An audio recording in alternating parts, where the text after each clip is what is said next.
నమస్తే అమ్మా. నమస్తే తల్లి. అమ్మ, ఎటువంటి పూజకైనా పాటించవలసిన మినిమం 3 నియమాలు ఏంటి అంటే ఏం చెప్తారు? హ్మ్.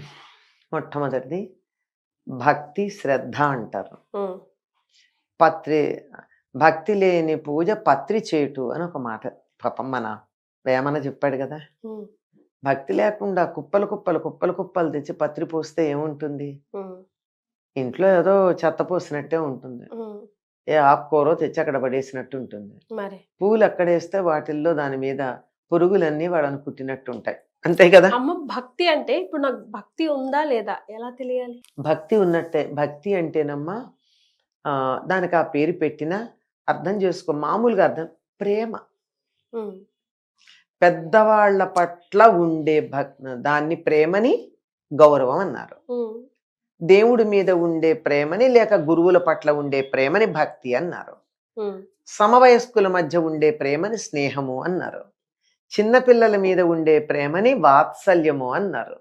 అంటే ఒక మనిషిని మనం ఎంతగా ఇష్టపడతామో, ప్రేమ అంటే కూడా తప్పులు ఎంచకుండా ఇష్టపడడం, ఉమ్, లోపాల దృష్టి లేకుండా ఉమ్, అస్సలు మంచి చెడుని ఆలోచించకుండా ఇష్టపడడాన్ని ప్రేమ అంటారు.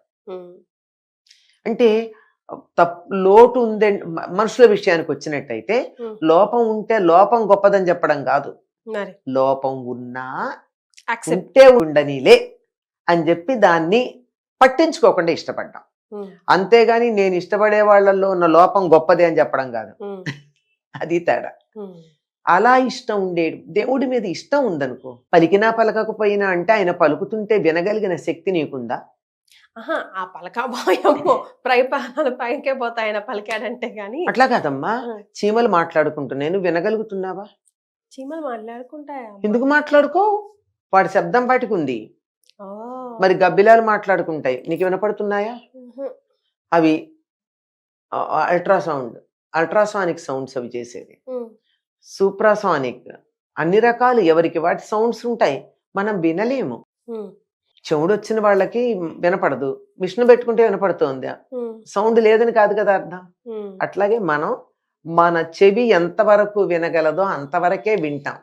అంతకన్నా ఎక్కువ డెసిబుల్స్ ఉన్నా, అంతకన్నా తక్కువ డెసిబుల్స్ ఉన్నా వినలేం. మనం వినగలిది కొంతవరకే. అలాగే భగవంతుడు మాట్లాడితే వినగలిగిన శక్తి సామర్థ్యాలు మనకెక్కడున్నాయి? చేత పలకటం కాదు, ఆయనంటే ఇష్టం అంతే. ఎందుకు పూజ చేస్తున్నావు? నాకు కృష్ణుడు అంటే ఇష్టం. పిల్లాడికి ఎందుకు అంత చక్కగా తయారు చేసి అలంకారం చేసి కావలసినవన్నీ పెట్టి బతిమాలి బామాలి నోట్లో కుక్కి మరీ తయారు చేసి పెట్టి పంపిస్తున్నవే నీ కొడుకుని?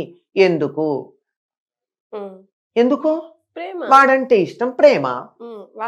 వాడు నన్ను తిట్టచ్చు, నా మాట కాదనొచ్చు, రాత్రిపూట తన్నచ్చు నిద్దట్లో, అయినా మనం ప్రేమ చూపిస్తున్నామా? అది భగవంతుడి మీద ఉంటే దాన్ని భక్తి అన్నాం. అంత ఇష్టం ఉండాలి. అలా ఇష్టం ఉన్నప్పుడు మనం చేసేటటువంటి సేవ ఎలా ఉంటుంది? పూలు తొడిమలతో వెయ్యం, కుచ్చుకోవా? మరి ఎంతో నాజుగ్గా ప్రేమగా వేయాలి. ఇంత అమ్మవారి కుంకుమ పూజ చేస్తూ ఉంటే ఇలా మీద కుంకుమ పోసేస్తారు.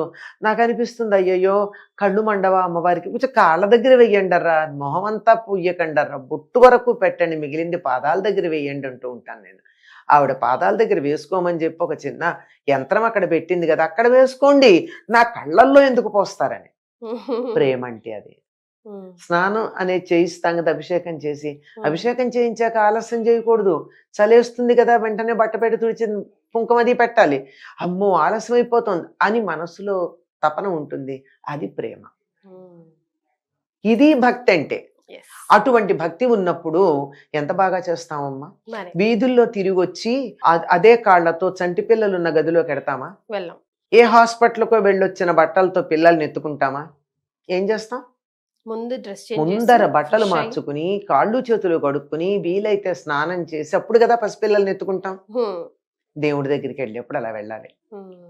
స్నానం చేసే పూజ చేయాలని ఎందుకండి అంటే, ఎందుకు నువ్వు శానిటైజ్ చేసుకుంటున్నారు. అమెరికా నుంచి వచ్చినటువంటి వాళ్ళు వాళ్ళ పిల్లల్ని మనం ఎత్తుకోవాలంటే ముందు శానిటైజర్ ఇచ్చి మనం చేతులు శానిటైజ్ చేశాక పిల్లల్ని ఇస్తారు. మామూలుగా ఎత్తుకుంటే ఏమైంది? ఇన్ఫెక్షన్లు అవుతాయని. అదే కదా, మరి దేవుడి దగ్గర మనం ఇష్టపడి వెళ్ళొచ్చా? ఆ చంటి పిల్లాడి పాటు చేయట్లేదు అనేది ఏముంది నాకు?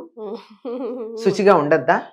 కనుక ప్రేమ అత్యధికమైనటువంటి భక్తి ఉండాలి. సో ఆ భక్తి భక్ శ్రద్ధ ఇస్ ఫస్ట్ థంబ్ తప్పనిసరి. భక్తి ఎప్పుడైతే ఉంటుందో శ్రద్ధ తప్పనిసరిగా వస్తుంది. ఆటోమేటిక్. అందుకని జాగ్రత్తగా భక్తిగా ఇష్టంతో చెయ్యాలమ్మా.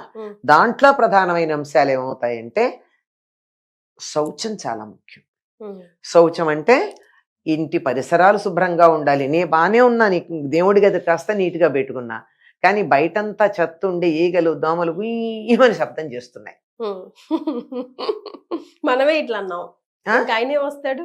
ఏమొస్తాడు మరి? మరే కనుక ఇల్లు శుభ్రంగా ఉండాలి. మొదటి వాతావరణం. ఇల్లంతా బాగానే చేస్తాను కానీ అవన్నీ శుభ్రం చేసి అవే బట్టలతో వచ్చి దేవుడి దగ్గరికి వచ్చాను, చెమట కంపు వస్తుంది. అయ్యో రామ, అది బాగుంటుందా? అస్సలు. కనుక ఇల్లు ఒళ్ళు శుభ్రంగా ఉండాలి. ఉండాలి. ఆ తర్వాత ఈ చెమట వాసనతో పిల్లల్ని ఎత్తుకోం కదా, ఆ తర్వాత మనసు కూడా శుచిగా పెట్టుకోవాలి. దేవుడి దగ్గర కూర్చున్న కాసేపు అయినా ఆయన మీద దృష్టి పెట్టి పూజ చేయాలమ్మా. ఎన్ని టన్నుల పూలు తెచ్చావని కాదు లెక్క, ఎన్ని కిలోల కుంకుమ పోసావని కాదు లెక్క. పూజ అని అంటలేదని మీరు అర్థం చేసుకోండి. ఎన్ని కిలోల కుంకుమ పోసావు అన్నది కాదు లెక్క. అదే చక్కగా ముఖాన ఇంత చిటికెడు కుంకుమ పెట్టండి దేవుడి విగ్రహాలకి. గంధం అలదండి, తోచిన పూలు పెట్టండి, ఎక్కువ అక్కర్లేదు. అవి కూడా తొడిమలు తీసేసి పురుగులు లేకుండా కుళ్ళు లేకుండా శుభ్రంగా ఉండేవి. ఇది మనసు శ్రద్ధ దాని మీద పెట్టి చెయ్యండి. నువ్వు సహస్రనామాలు 1000 సార్లు చదివావా 10 సార్లు చదివావా లెక్క కాదు. నువ్వు చదివేది ఒక్క శ్లోకమైనా, అంటే చదవద్దని చెప్పట్లేదు, గుర్తుపెట్టుకోండి, ఇలాంటివి అనగానే వెంటనే చదవద్దన్నారు అని లెక్క పెడతారు కాదు. ఎంతవరకు నీ మనసు దాని మీద నిలిచి ఉంటుందో అంతవరకు చేయాలి. ఇది మూడోది. మనసు ఇతర విషయాల గురించి వదిలేసి భగవంతుడి మీద నిమగ్నం చేసి చెయ్యాలి. ఇవి చాలవమ్మ పూజకి. మనిషికైనా ఇష్టమే కదా. నువ్వు మా ఇంటికి వస్తున్నావంటే ఇల్లు చెత్తలా పెట్టకుండా శుభ్రం చేసి రామ్మా కూర్చో అని నేను చూపించిన చోటే కాకుండా ఇంట్లో ఎక్కడైనా నువ్వు కూర్చునేంత నీట్గా ఉంటే కదా నువ్వు వస్తావు మా ఇంటికి. అంతేమ్మా. లేకపోతే పైగా నువ్వు వచ్చేటప్పుడు నేను సరిగ్గా లేకపోయినా నీకు ఏమిటో ఇలా అనిపిస్తుంది. పెట్టే పదార్థాలు కుళ్ళిపోయినవి, పాచిపోయినవి, పనికిరానివి పెడితే మరి అంచేత కూడా చూడం. వద్దులే, మా కడుపు నిండుగా ఉంది, ఇప్పుడే తినొచ్చా అంతే లేనంటాం. దేవుడైనా అంతే కదా. కనుక పరిసరాలు, తాను, తన మనస్సు శుచిగా ఉండి ఎంతసేపు పూజ చేస్తున్నారన్నది కాదు, చేస్తున్న కాసేపు మనసు ఆయన మీద నిమగ్నం చేసి చేస్తున్న దానిని అర్థం చేసుకుంటూ అనుభవిస్తూ చెయ్యండి. అప్పటికే తెలిసిపోతుందమ్మా, బయటికి ఆ మందిరంలోంచి బయటికి రాగానే మనకి ఆ ప్రశాంతత, హాయి తెలుస్తుంది. లేకపోతే మొక్కుబడిగా చెయ్యమా, అప్పుడప్పుడు మొక్కుబడిగా చేస్తాం, ఎందుకంటే అవతల ఏదో అర్జెన్సీ ఉంటుంది, ఏదో ఉంటుంది. అట్లాంటప్పుడు వన్సినే బయలు చేస్తాయని అర్థం చేసుకుంటారు, ముందరే చెప్పాలి. అమ్మవారో ఎవరు అది ఇవాళ తొందరగా వెళ్ళాలి, ఇంకేవో పనులు నెత్తి మీద ఉన్నాయి, నేను ప్రయత్నం చేసినా నీకు 5 నిమిషాల కన్నా ఎక్కువ సమయాన్ని కేటాయించలేకపోతున్నాను, కానీ చేసే కాస్త దాన్ని ఇవాళకి ఇంతే అని నమస్కారం చేసుకోండి.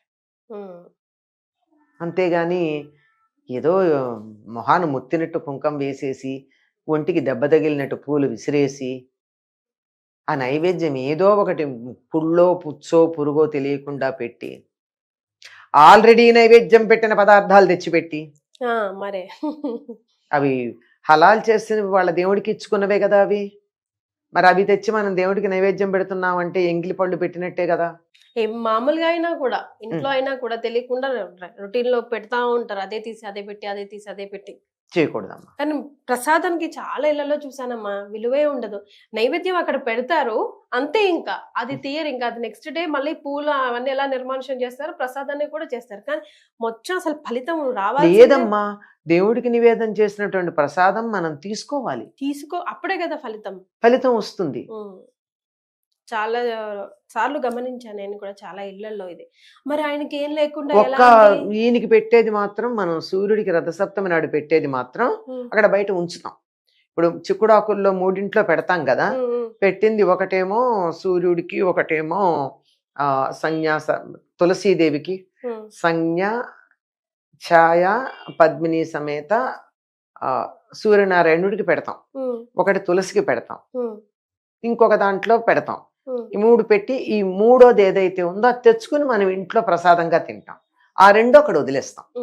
అది అంటే పక్షులకి అలా కదా, అలాగే పెడతాం. అంతేగాని చాలా మంది ఇళ్లలో అలాగే ఉంటుంది. వాళ్ళు పెట్టిన అరటి పండో లేకపోతే ద్రాక్ష పండో ఏదో ఒకటి అది మర్నాడు నిర్మాల్యంతో తీసేయడం అన్నది అది పద్ధతి కాదు. దేవుడికి నివేదన చేసింది మనం తినేటట్టే ఉండాలి, తినాలి కూడా. తింటేనే అందులో ప్రసాదం. వారి యొక్క కరుణ దాని మీద ప్రసరించింది గనక అది తీసుకుంటే కరుణ మన లోపలికి వెళ్ళిపోయింది, వాళ్ళ అనుగ్రహం. ఎస్, ఇది మనం అంతా గుర్తుపెట్టుకోవాలి. చాలా సంతోషం అమ్మా, ధన్యవాదాలు. వస్తే అమ్మా.